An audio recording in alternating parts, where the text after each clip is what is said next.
I have nothing against teaching about Taylor Swift pagdating sa kanyang musicality. Pero si Taylor Swift has very liberal views. Yun din naman ang napansin ko sa mga woke na kabataan. They want change and they want it now. Kung yung mga homily nila, parang hindi naman sila nagpe-preach against sin. They don't preach against illicit relationships. Puro feel good lang yung mga preaching nila. Lahat ng natutunan mo as a Christian, as a Catholic, yan ay ino-overturn na ngayon ng mundo. Dahil galit ang mundo sa Kristyanismo. Galit sila. Maraming babae ngayon would subscribe to feminism, especially third-wave feminism and fourth-wave feminism. Ibig sabihin nun is, it's all about sino makakapagsabi na ay ang isang ina dapat hindi pinapatay ang sariling anak. Lalo sa panahon ng woke, ang daming nagsasabing ay ang lalaki pwede naman magkaroon ng menstruation. Parang, of course, alam natin, yung mga kabataan natin, they are bombarded with woke ideology from social media to their schools. Pag nagtrabaho sila, ganun pa rin. In fact, some would even consider the church as an oppressor kasi they prevent you from living your life as you want it. Like, for example, ang simbahan sabi ay huwag ka mag-contraception, huwag ka mag-abortion. Yung sa Pilipinas, ang tawag diyan pa-victim. No? Kasi victim mentality ang wokeness. Anak nyo, if you want your sons and daughters to lose their faith, enroll them in a Catholic school. No? Ganun ang reaction nila kasi sanay sila sa feminist kind of thinking. Marami sa atin affected sa buhay ng mga artista. Akala natin napakagandang role models. Nung magtiwalay nga yung Katniel, di ba? Parang just sa Pilipinas is LGBTQ ideology. Kasama natin ng trust issues. At magugulat ka, brand ng pinaglalaban nilang woke culture dyan ay pangalawa, nakita ko dito sa Amerika, yung tinatawag nating woke culture.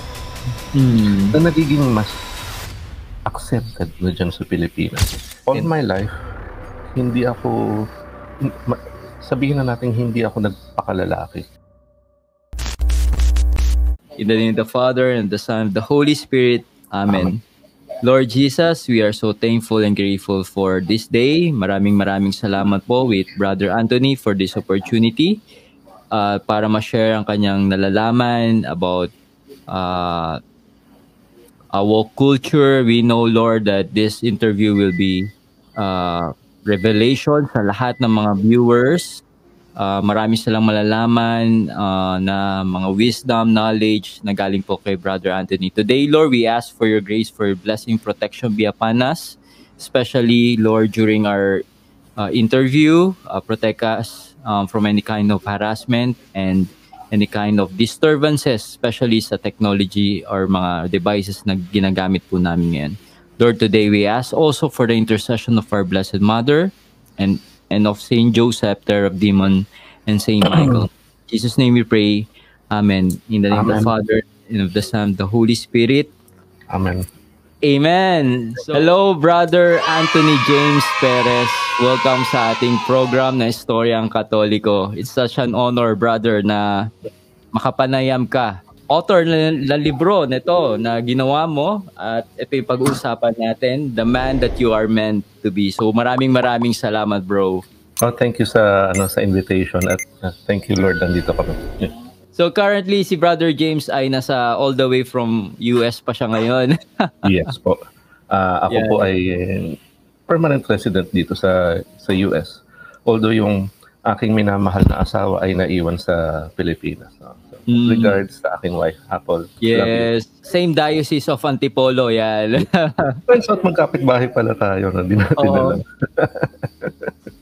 Actually, parang nakita ka ng asawa ko nung nasa Adoration Chapel kami. Parang pumasok ka nun, nandun kami nun sa loob sa mismong chapel ng katedral. Yun ang lagi kong pinupuntahan dun sa katedral natin. Napakagandang puntahan ng Adoration Chapel dun. Yes, yes. napakagandang puntahan din nung restroom ng Antipolo Cathedral. Yes, oo. Sikat yun. Oo, oo. Ang Mamaya yung sa topic mo mamaya, parang meron nagkaroon ng ganun dun eh. Pero hindi naman siya ganun eh. Hindi naman siya yung rainbow. Wala eh. Kung makikita mo, di ba? Parang may nag-post noon na parang may rainbow yung CR. Pero wala eh, di ba? Yeah, it's just ang issue kasi doon, which is I think it's a non-issue. Meron daw silang all gender na Yes. na pwede rin naman pang PWD, na pwede rin naman pang gagamitin ng mga nanay para sa kanilang mga baby. So I think it's a multifunctional restroom. Before tayo mag-start is dito sa topic, dito sa libro mo na yan, sa libro mo na to. So, baka pwede ka muna magpakilala sa ating mga viewers na first time ka lang nakita ngayong araw na ito. Yes, ako po si Anthony James Perez. Or dito sa Amerika, it's Anthony James Perez. Iba ang kanilang pronunciation. Matagal na po akong speaker for retreats and recollections. I think it's more than 20 years na. No? Nice. Ako din po isang guro. No? And active po ako. Nung nandyan po ako sa Pilipinas, active po ako sa pro-life ministry and apostolate. As well as giving talks to young people, especially sa mga boys, about chastity and gentlemanly behavior. After that, punta ako sa States noong 2019. Last year, mahabang bakasyon ako. Almost 1 year akong nandyan sa Pilipinas. Di tayo nakita. Pero, sayang. Pero yun, dito nagtrabaho ko bilang restaurant busser. Alam mo yung taga-ligpit ng tables. Yun yung unang trabaho ko dito. And then, naging staff ako ng Habitat for Humanity. Yung store, hindi yung gumagawa ng bahay. Although, yun yung isang branch namin. Nandun ako sa store. Sa store kasi tumatanggap sila ng donations ng mga lumang furniture, lumang appliances. Kinukuha namin yun. And mga gamit sa bahay. And after that, after a few months ng pagiging staff, salamat sa Diyos, naging supervisor ako, na-promote ako. So, Amen. Yeah, until early last year, nung mag-resign ako, then umuwi ako sa Pilipinas to get married to my wife. Again, hi, Apple. Hello. Pero curious ako, bakit hindi ka pa nag-stay for good here in the Philippines? Well, kasi bumili ako ng bahay. And I need the house to be paid. So that's the reason why I'm back here, para magtrabaho. Iba ang nagagawa ng Dolyares, no? Just to be honest. But I feel that my mission, as well as my wife's mission, is there in the Philippines. Kaya meron po talaga akong balak na bumalik for good sa Pilipinas, even though dito relatively comfortable ang buhay, no? Walang traffic, hindi ako nata-traffic dito. Yung trabaho ko, walking distance lang. Sana matanggap ako doon, nag-apply ako doon sa malapit na. Yeah, we'll pray for that, brother. Yeah, relatively comfortable ang buhay dito. And pwede kong dalhin yung wife ko dito. Pero it's not about that eh. It's not even about the money. It's about the mission and kung ano yung inaatas ng Diyos para sa amin. And we've prayed about it and we feel that nandyan talaga sa Pilipinas yung mission namin. Samantalang ibang Pilipino, nagpapakamatay pumunta dyan. Diba? Parang hindi ko maatim na pinadala ako ng Diyos para gawin ng isang mission tapos hindi ko gagawin. Kahit sabihin mong komportable dito, kahit sabihin mong may trabaho dito. It's not about that eh. And speaking of mission, bro, salamat sa introduction mo. Ito yung isa sa nabasa ko libro mo na binigay mo. Maraming salamat dito, brother. The man that you are meant to be. Kasi 'di ba, yung naging concept ng libro na to is actually yung nakita mo mismo dyan sa US about toxic woke culture. So, pwede mo ba kami bigyan, bro? Bakit mo ba nasulat talaga tong libro na to? Ano yung reason? Dalawa yung dahilan actually. Unang-una, gusto ko lang i-share yung nangyari sa buhay ko. Yung sinishare ko kanina bago tayo mag-recording dito sa librong ito. Ang nangyari kasi was all my life, hindi ako sabihin na natin hindi ako nagpakalalaki. I mean, I am a man, pinanganak akong male, Pero yung mga traits and values ng pagiging lalaki, parang hindi ko siya na-practice. Napakagandang blessing. Nung pumunta ako rito, doon ko napagtanto na, anong ginagawa ko sa buhay ko? Bakit hanggang ngayon ay ganito ako, hindi ako healthy, wala akong relationships. In fact, very sickly ako noon eh. May diabetes ako dati. Well, hanggang ngayon pa naman, pero na-manage ko na ngayon. Ang taba-taba ako dati. Well, mataba pa rin naman ako ngayon, pero super taba ako dati. Wala akong regular na trabaho nung nasa Pilipinas ako. And I went on that path, that journey, which I call spiritual masculinity. Na ang ibig sabihin ay binalikan ko yung talagang origin, divine origin ng ating pagkalalaki.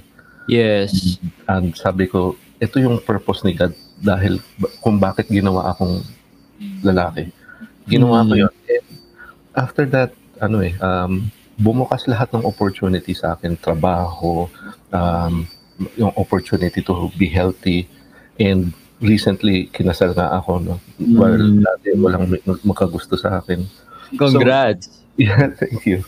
Yun ang unang dahilan bakit gusto kong i-share yung buhay ko dun sa libro. Kasi maraming matutulungang lalaki kasi alam ko na hindi lang naman ako yung nakaranas ng ganong klaseng stagnation sa pagiging lalaki.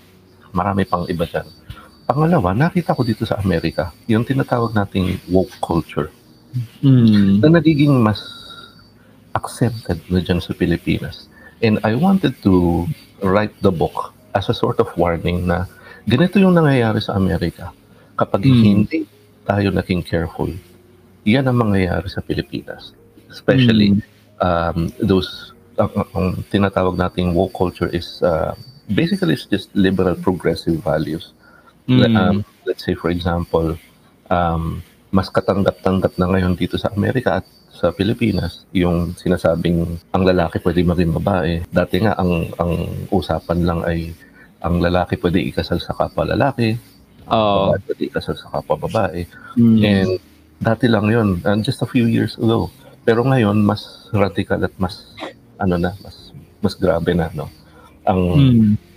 Yung mga trends like transgenderism, yung LGBTQ ideology, mas nagiging tanggap na rin ang contraception and abortion, no?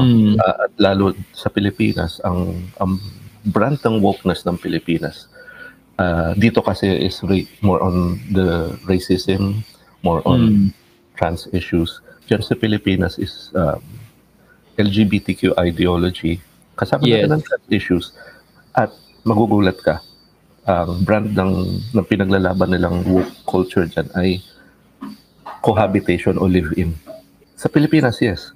This is according to a survey done by a company, I forgot the name.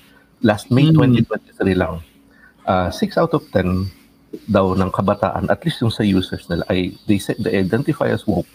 At ang pinaglalaban nila bukod sa political issues ay yun ang LGBT, feminism, and cohabitation. Oh my. For some reason or another. And we really have to look into that. Kasi ang kasal ay ang pundasyon, ang pamilya ang pundasyon ng any society, not just Philippine society. Correct. Hindi kaya affected din yan dahil sa mga, yung artista, yung mga nagpapakalat sila ng something, alam mo na, yung ganyan. I'm sure. Kasi marami sa atin affected sa buhay ng mga artista. Akala natin napakagandang role models.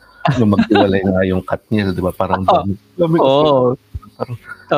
ano ba na iambag ng mga yan sa buhay ninyo? Correct. Bukod dun sa mga sine, no? Na mga palabas nila. Sabihin natin, sige, fan tayo. Pero yung maging emotional invested ka sa artista, to the point na yung values nila sinusunod mo. No, parang mali yun.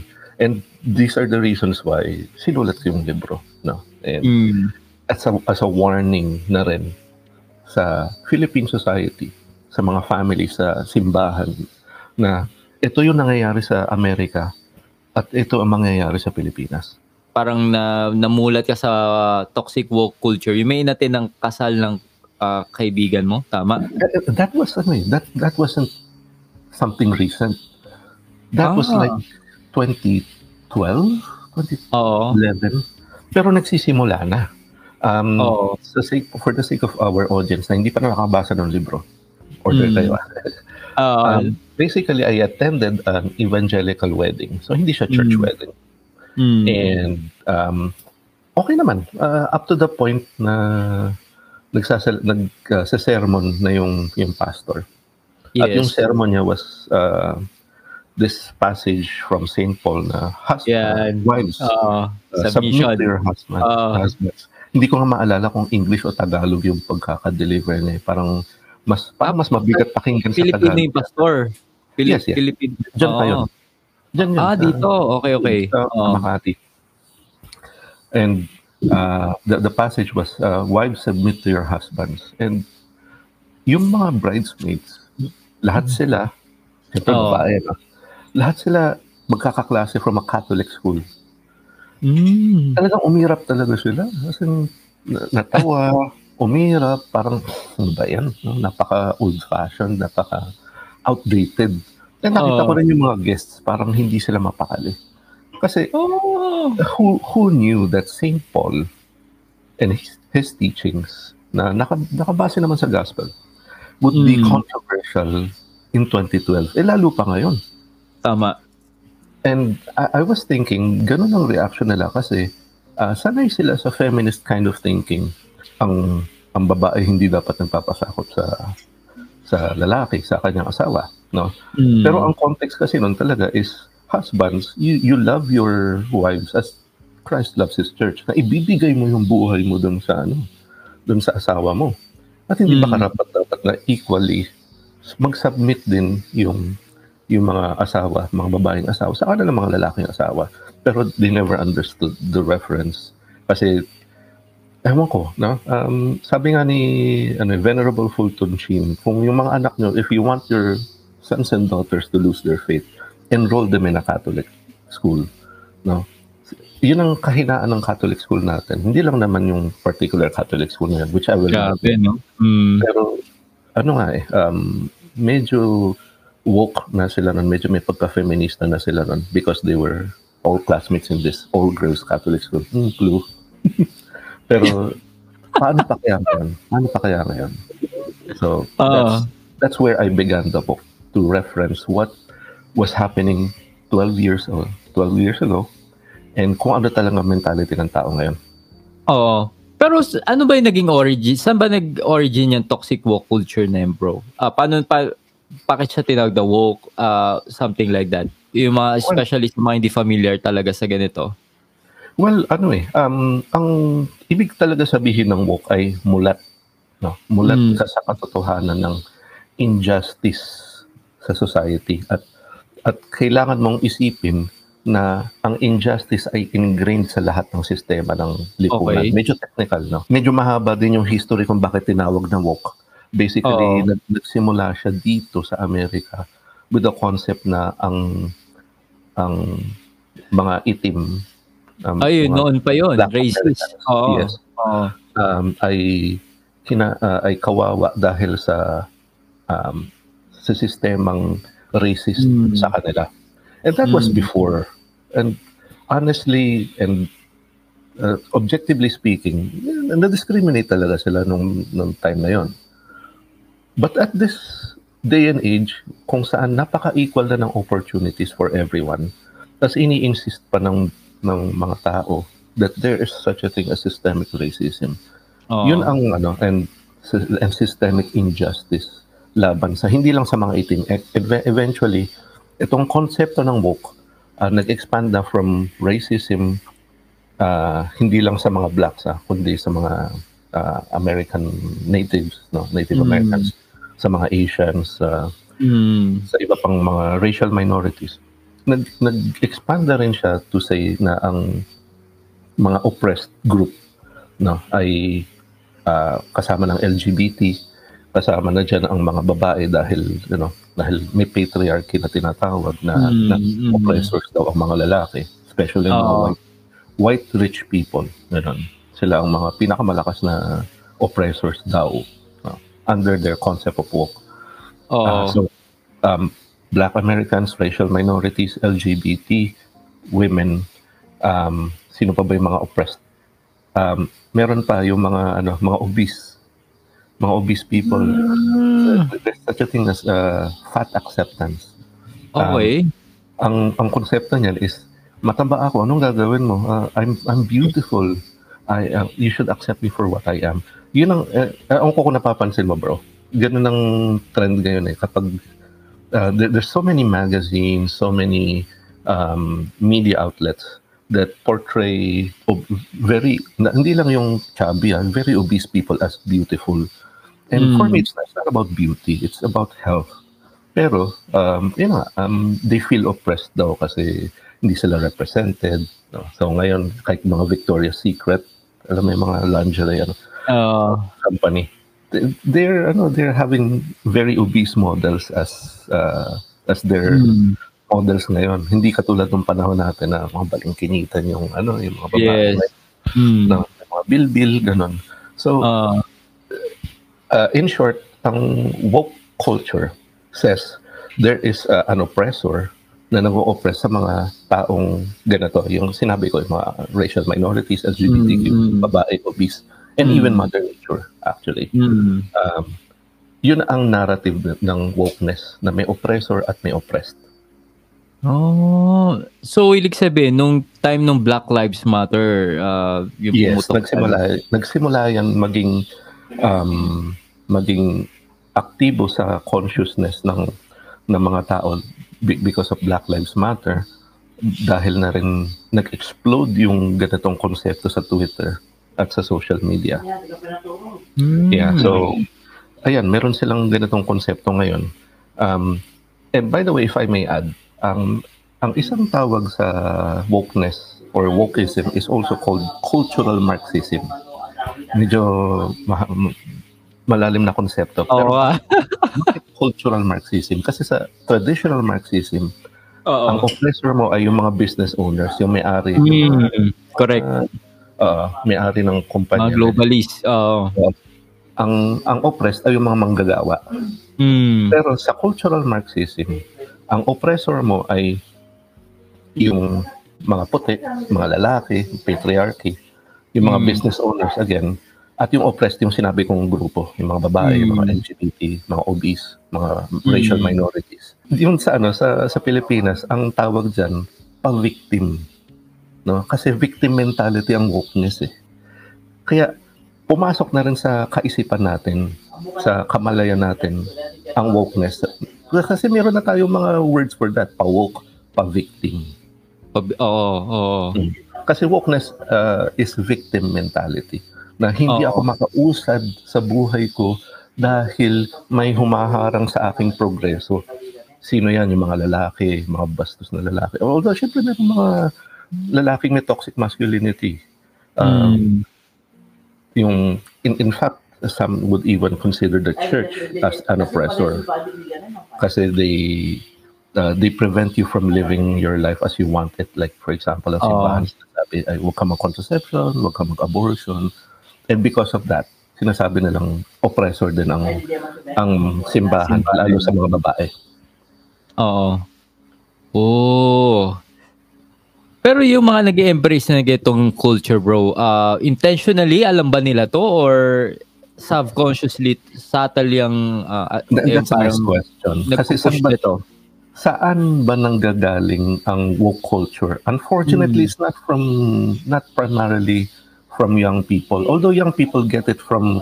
I would assume, i-contextualize natin when you say, saan nanggagaling itong woke culture na to, i-localize natin sa kabataan ng Pilipinas. Yes, okay. Yes. Saan nakukuha ng kabataang Pilipino ang woke ideas? Yes, may mga influencers sa TikTok, sa YouTube na woke. And they get it there. Dami niyan, But they also get it, unfortunately, they also get it from their schools, from their teachers. Sa mga universities. Because their teachers are also woke. Okay, yes, correct. Pagpasok nila sa corporate, let's say for example, naging office worker sila. Sa corporate setting, may wokeness din. No? Yung tinatawag na DEI policies, diversity, equity, inclusion. Meron siyang, ang ibig sabihin ng DEI or diversity, equity, inclusion is dapat binibigay mo sa mga less advantage, sabihin natin mga oppressed group, yung mga position sa trabaho. Let's say for example, ako mag-apply ako ng trabaho and I'm just equally as qualified as the other person na let's say trans na disabled. The DEI policy will almost always kikilingan yung trans na disabled. Kahit na equal kami ng capabilities, kahit na equal kami ng score dun sa kung ano mang test na meron sila. Bakit? Kasi iniisip nila, ay, less fortunate to, oppressed group to. Therefore, ito yung unahin natin, ito yung prioritize natin. And this is a setup that is being, this is a mentality that is also being applied sa corporate setting, hindi lang dito sa Amerika, nagsisimula na rin dyan sa Pilipinas. So, yung mga kabataan natin, they are bombarded with woke ideology from social media to their schools. Pag nagtrabaho sila, ganun pa rin. Kaya ito yung dahilan bakit I'm speaking up against it kasi talagang bombarded tayo ng woke ideology. How about sa politics, brother? Sa politics naman, ganito kasi, the woke culture is politically liberal progressive. So sa kaliwa yan, mga makakaliwa ang mga woke values. Sa atin kasi, walang yung mga political figures at parties natin, halos hindi mo ma-distinguish yung left and right. Except for the Liberal Party. No? Talaga liberal talaga sila eh. Pero even the Liberal Party, hindi siya clear-cut na nag-advocate. Sometimes, depende sa siguro sa kandidato. But I guess yun na rin yung patutunguhan ng kanilang mga policies, no? Pero in general sa Philippines, ang politics natin more on personalities rather than left and right. Unlike just sa America, di ba? Democrats. Yeah, kapag may tumakbo, alam mo kung Democrat or Republican or independent.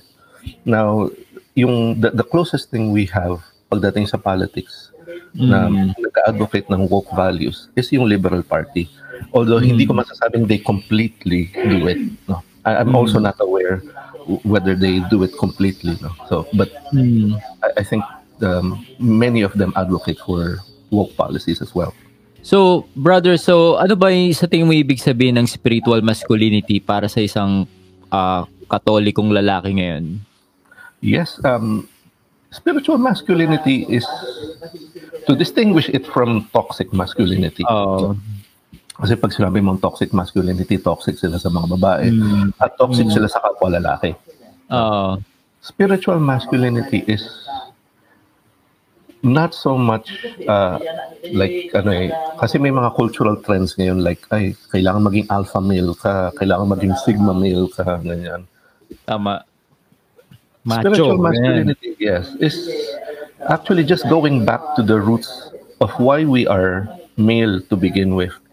Ito yung dahilan kung bakit tayo ginawang lalaki ng Diyos. And dun sa libro natin, dun sa librong sinulat ko, yes, I cited 4 values ng isang spiritually masculine na lalaki. The first is responsibility. No?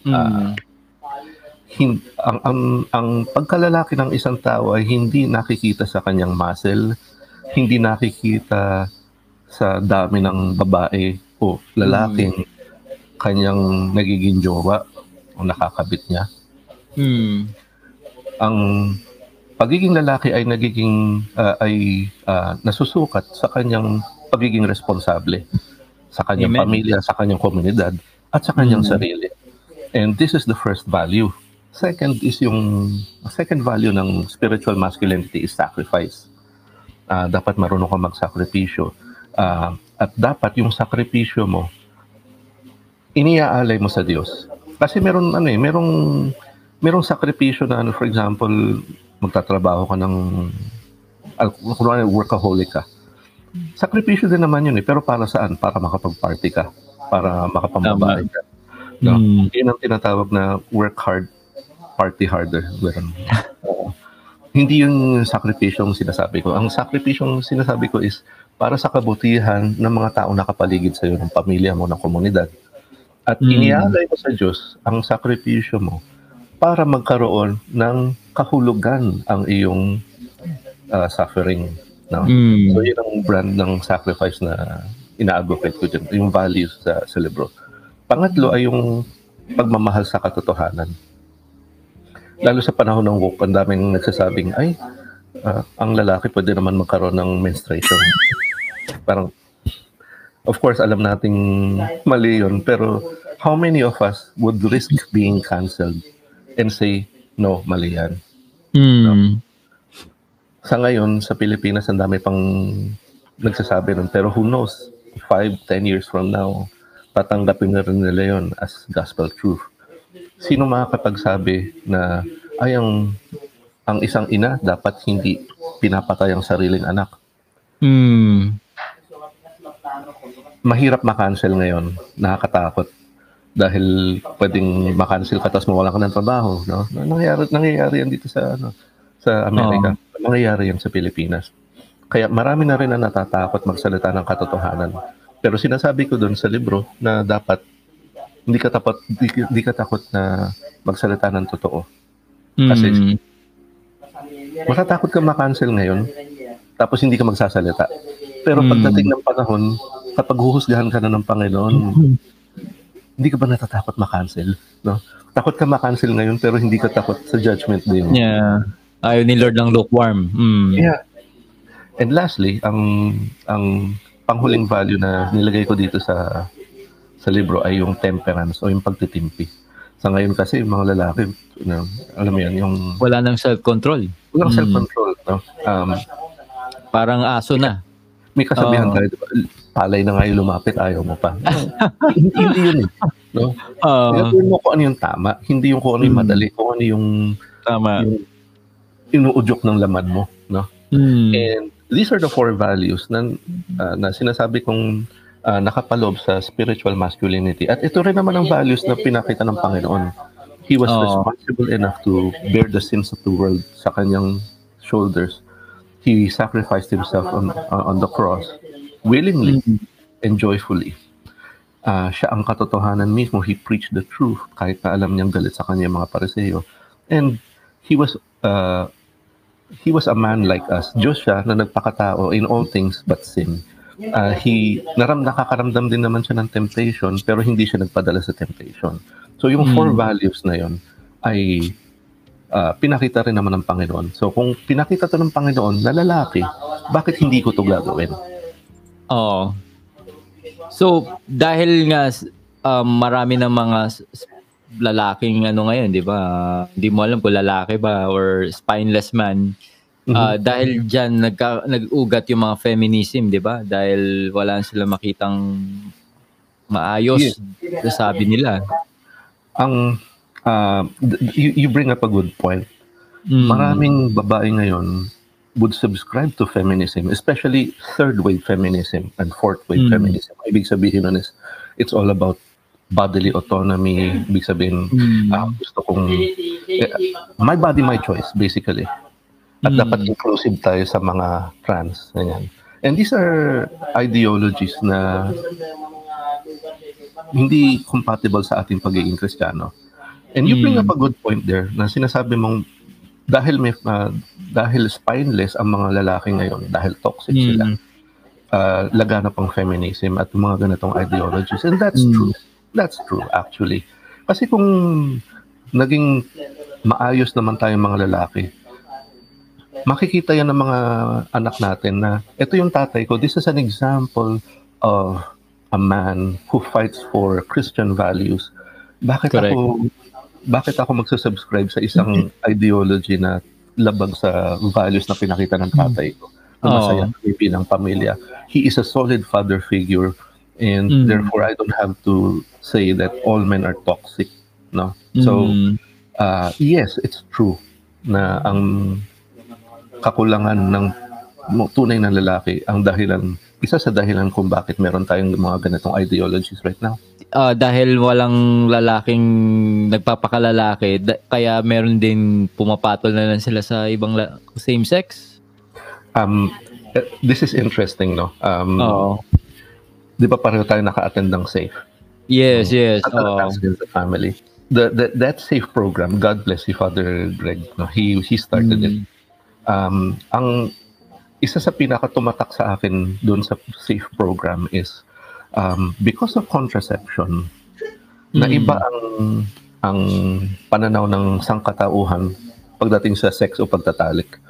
Kasi when you contracept, ang sinasabi natin is ang sex hindi naman nakatali sa pag-childbearing, no? So yung sarap ng sex ang na-emphasize. At kung yung sarap na lang ang na-emphasize, bakit kailangan babae pa yung partner ko? Pwede naman lalaki. Total sarap din naman ng pinag-uusapan. Yes. Experiment. So doon nag-umpisa yun. Na yung mentality na kung hindi naman kailangan magkaroon ng anak because of sex, bakit kailangan babae pa yung kapartner ko? Minsan mas magaling yung lalaki. Regardless whether someone is attracted to the same sex or not. It's the same conclusion na if you take away the childbearing purpose of sex at nakafocus tayo sa sarap, all the other sins, sexual sins appear, like multiple partners, same-sex partners, sex out of wedlock, mga kabit-kabit, etc. So yun ang talagang effect ng contraception. And I know it's mind-blowing for some na isipin nila, sobra lang naman yan, condom lang naman yan. No, it has profound effects on society. Ang dami ng pagbabago ngayon sa mundo. Ano ba dapat ang maging role na lalaki sa simbahan ngayon and sa family? Ang sinasabing kulang tayo ay mga lalaking role models. I would disagree. Kasi ang pinaka-role model ko dun sa aking spiritual journey is Saint Joseph. Tahimik lang siya. Hindi siya katulad ng mga lalaki ngayon na naghahanap ng napakaraming followers sa social media. Meron siyang plano para kay Mama Mary, which is ordinary husband and wife, married life. Pero sinabi ng Diyos, hindi ito ang plano ko para sa iyo at para kay Mary. Sundin mo to. Ikaw ang magiging foster father ni Jesus. Ito ang buhay na gusto ko para sa inyo. Susundin mo yan. And because of that, Saint Joseph became the role model for many, many men. And for the whole church, actually. Yun ang role model na gusto kong sundin ng mga lalaki. And I would like every man, every Catholic, every Christian, to look up to Saint Joseph and say, ito yung lalaking gusto kong maging.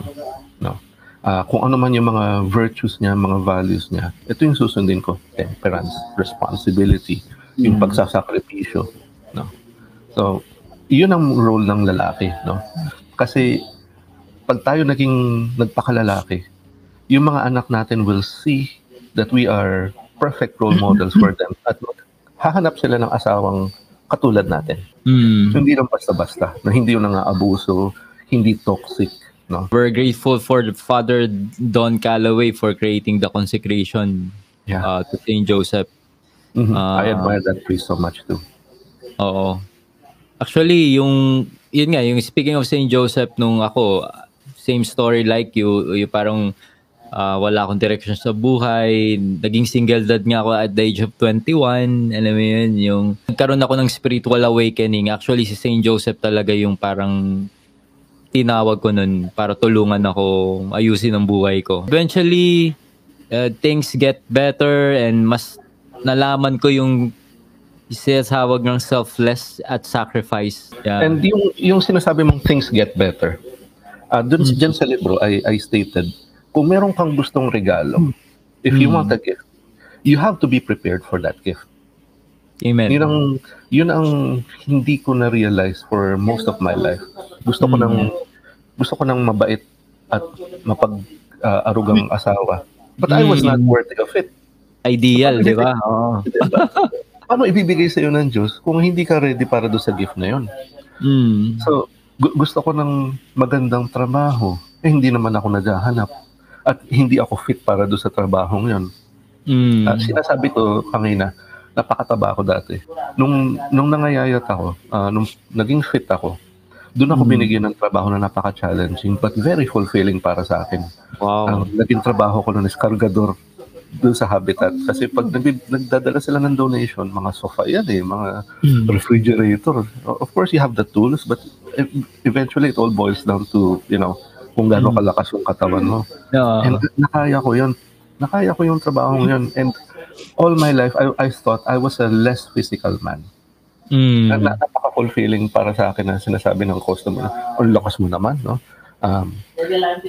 It's not just an ego boost, pero God showed me na this is something that you are, na naka-lock, pero dahil you took that responsibility of being fit, yung akala mong hindi ikaw, nag-expand pa yung personality mo to the point na hindi ko alam na ganito pala ako, na kaya ko pala to.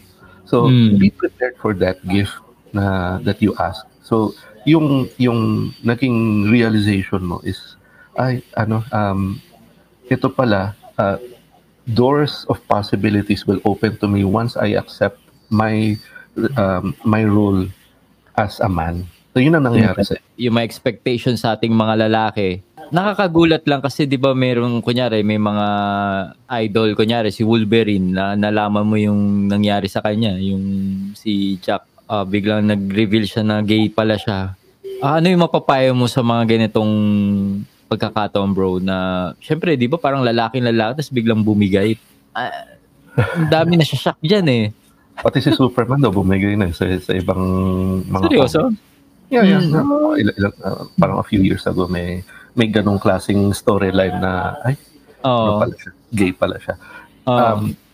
Ang may papayo ko lang dyan is our readers, especially the young ones, they have to understand na merong agenda ngayon that says lahat ng natutunan mo as a Christian, as a Catholic, yan ay ino-overturn na ngayon ng mundo. Dahil galit ang mundo sa Kristyanismo. Galit sila sa mga tinuturo ng Biblia, ng simbahan. So, take everything with a grain of salt. Iyan ay expected na dahil tayo ay laban, ang simbahan ay lumalaban sa kamunduhan ng mundo. Hindi tayo para sa mundo para tayo sa susunod na buhay. And therefore, expected na yan, na iko-corrupt ng mundo yung mga values na natutunan natin, especially yung mga characters na minahal natin bilang bata, na models natin, tapos bigla nilang iko-corrupt na gano'n. So, expected na yan. They really have to stick to their faith, to their, sa mga natutunan nila bilang kabataan, na yung kung ano yung tama at mali. No? Tutumbukin ko na rin yung question mo, bro. May kinalaman ba ang mga Illuminati sa mga ganyang propaganda na yan? Hindi pa ako nagre-research ng ganyang kalalim. Well, the Masons have always been trying to undermine the church. So, it's possible. Wala akong masyadong masabi dyan kasi hindi, in order for me to say something definitively, kailangan na research ko yan. Marami akong ni-research dun sa libro pero hindi pa ako umabot yan. So, I can't say definitively, pero possibly. How about mga pedophilia, bro? Part ba yun? Once you divert from God's original plan for sex, which is one man, one woman, in the context of marriage, for yung procreative and unitive aspect. Pag tinanggal mo yung procreative, everything is fair game. Pwede nang sa lalaki, pwede na sa kapalalaki, pwede na sa kapababae, pwede sa minor. So, yun ang resulta ng paglihis natin sa sa plano ng Diyos para sa pagkalalaki at para sa sex. Siyempre bro, sa mga kabataan na medyo nalilito sila, paano pagsasabayin yung kanilang faith at yung mga uso ngayon? Ano yung pwede mong masabi sa kanila, bro? Well, just keep to your faith. Aralin ninyo yung inyong pananampalataya bilang Katoliko. And at the same time, surround yourself with friends who love the Catholic faith as you do. Yung masasabi ka, kapag ikaw ay nakapaligid sa iyo ay yung mga taong galit sa pananampalataya mo at pinagtatawanan ng kinukutya ang pananampalataya mo, malamang ikaw rin mako-confuse na. So try to find friends and a community. Yun ang mahalaga, friends inside and especially in a community wherein you can develop your Catholic faith at hindi ka malilito. And they will, in turn, love the Lord with you and try to keep you in the church. Ikaw, bro, syempre, di ba, nandiyan ka, exposed ka dyan sa Amerika. May certain saint ka ba na tinatawag? Especially dito, may abortion clinic dito na driving. Talaga? Yeah, of course. This is wow. My state is a very woke state. So anyway, how do I adapt to the life here? Alam mo, nakakatuwa kasi nung previous na trabaho ko sa Habitat, marami akong kabataan na co-workers. And they like being around me. Hindi na sa pangmamayabang. They like being around me. Siguro dala na rin yun ng aking formation sa seminarios under the Salesians kasi youth talaga ang aking orientation, especially nung nag-aaral ako ng seminaryo with the Salesians. Pero hindi ako preachy sa kanila eh. Hindi ako yung tipong dapat you should stop having premarital sex, you should do this, you should do that. Of course, there's a point in time that I say those things. No? Pero ang na-realize ko is if you're too preachy, if you're too in your face sa mga ganitong tao, they shut you off. No? Hindi ka nila pinapakinggan. Ang ginagawa ko is I'm a good coworker, first of all. Matulungin ako sa kanila. Kapag kailangan na ng tulong, tumutulong talaga ako. And even if hindi nila kailangan ng tulong ko, nag-o-offer ako na, I'm a good coworker. Second, I invite them to have lunch or dinner with me pag days off namin. Sangyup tayo. Ganun. Kasi di pa sila nakakatikim ng sangyup. So, naranasan nila mag-sangyup kasama ako. This is called journeying and accompanying them.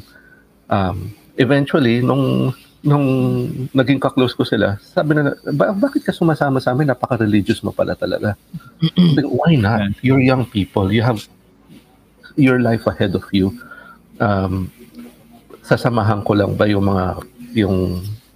alam mo yung kapwa ko religious? Without them knowing it, that I'm trying to instill the seeds of the gospel to them.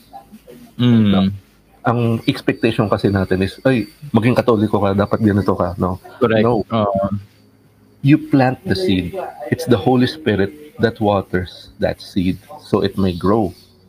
Yun ang trabaho natin, to surround them with seeds of the gospel and seeds of the truth that it may grow inside their hearts. That's how I deal with my, the immediate co-workers, yung family dito.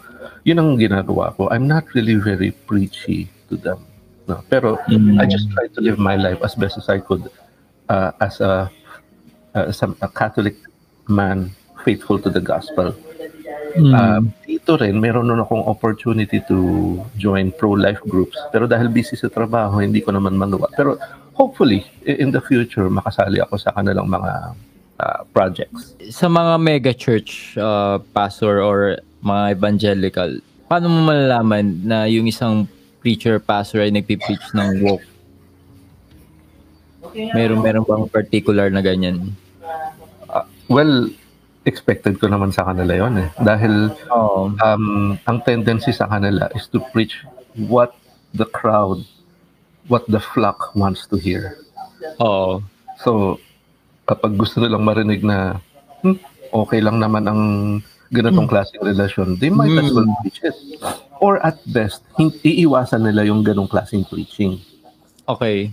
So, Yun din ang sakit ng iba sa mga pastors natin dyan. Hindi lang yung mga evangelicals, pero mga Catholic preachers, both lay and clergy. Sorry to say, pero meron ako mga paring, alam mo, sa taon na pinapakinggan ko yung mga homily nila, parang hindi naman sila nagpe-preach against sin. They don't preach against illicit relationships. Puro feel good lang yung mga preaching nila.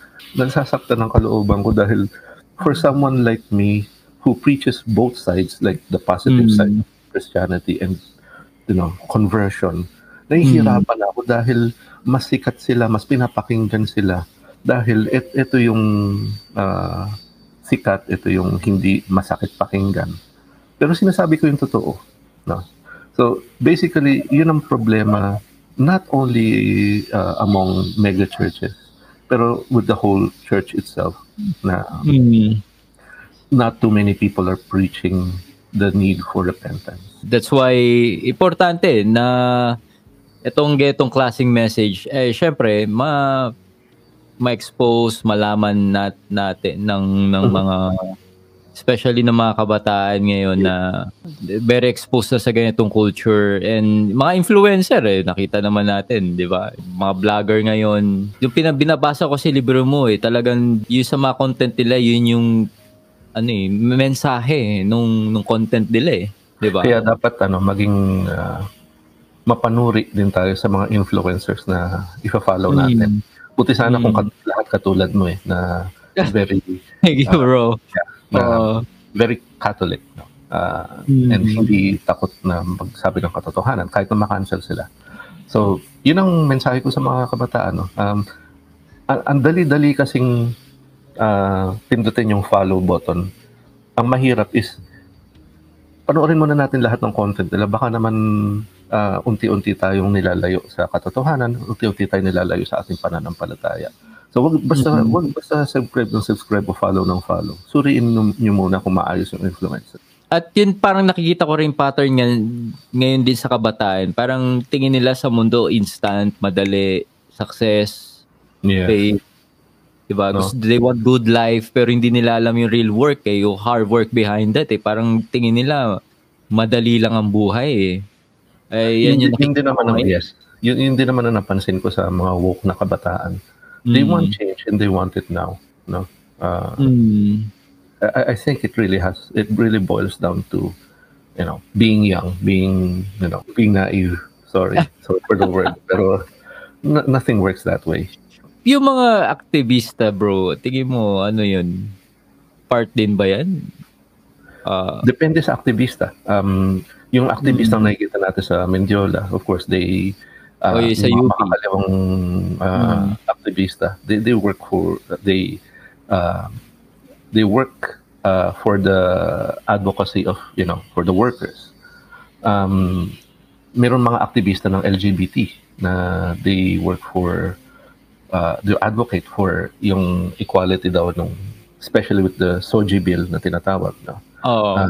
Kasama na rin siguro diyan eventually yung same-sex marriage, etc. Pero ang nakikita ko diyan is napakaganda na naman ang pagtrato ng mga Pilipino sa mga LGBT, no.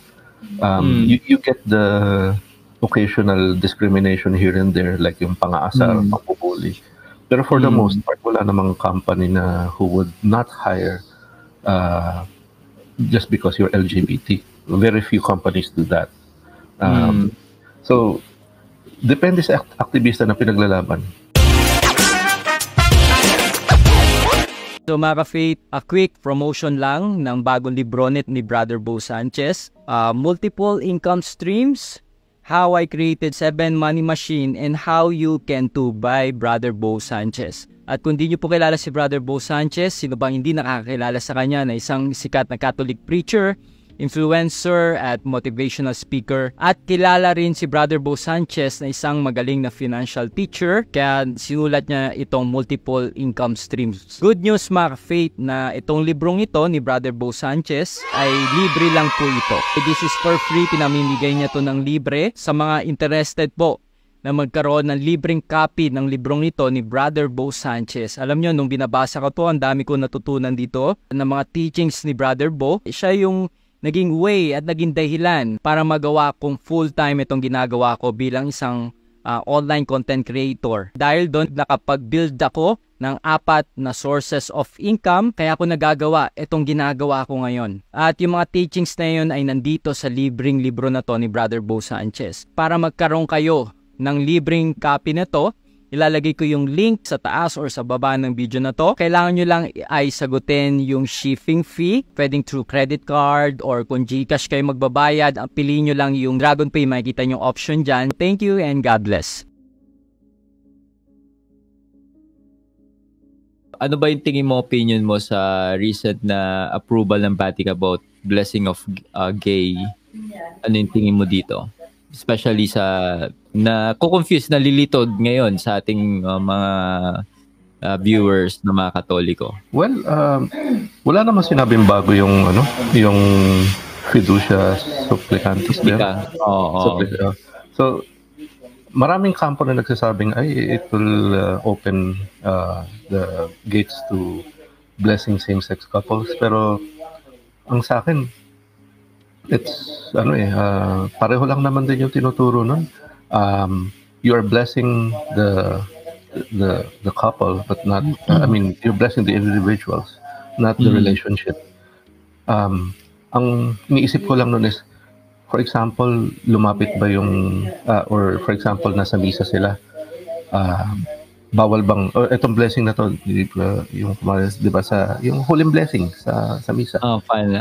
May Almighty God bless you except kayong mga makasalanan. Wala namang ganun eh. So you are blessing the priest always knows the distinction between blessing an individual or blessing the relationship. Maraming diskusyonan dyan about the recent FS na tinatawag na. Pero para sa akin, I'm not convinced that it blesses the relationship itself. Although marami pa tayong dapat pakinggan na sides. Pero tingin mo, pwedeng i-take advantage siya ng woke culture? The media has already taken advantage of it. They reported wrongly. So, lagi namang ganyan ang experience natin pagdating sa media because they have an agenda. They have an agenda to sell. Na naalala mo, ewan ko kung napansin mo yun, pero almost all the media outlets say, ay, ang Vatican nagbago na ng stand pagdating sa same-sex couples. No. Kung binasa nila ng maayos, and it really doesn't change anything. But it doesn't change the fact that they also have an agenda to sell. And that's the reason why nakakuha tayo ng ganong reaction sa media. Kamusta ba ang Pilipinas pagdating sa ganitong propaganda ng woke culture? Malapit na ba tayo? Or nandito na ba? It's already there. It's already there. Hindi lang talaga siya laganap pa. But it's already being planted in the seeds of our young people. For example, I have nothing against teaching about Taylor Swift pagdating sa kanyang musicality. Pero si Taylor Swift has very liberal views. And like for example, she supports the LGBT ideology. She supports abortion, no? Witchcraft pa nga raw ginagawa niya eh. Possibly, yeah, no.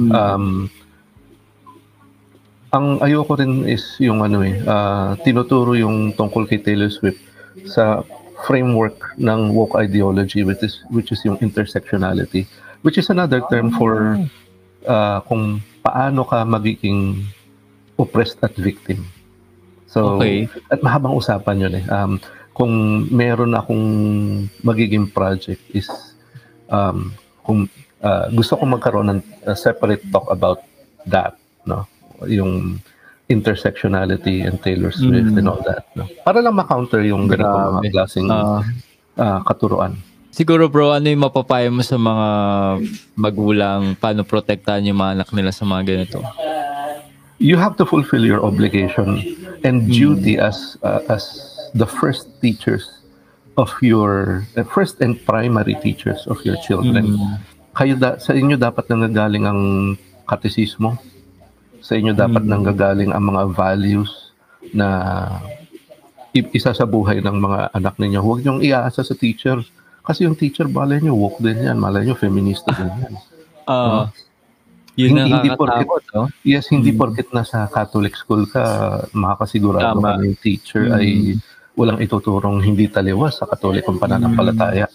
So, ako, lumaki ako Catholic school, pero grabe, dami ko natutunan dyan na kalokohan. Right. Kasi, hindi mo maiwasan talaga eh. Personally, kapag ako nagkaroon ng anak, God willing, i-homeschool ko talaga. Amen. That's really the safest way.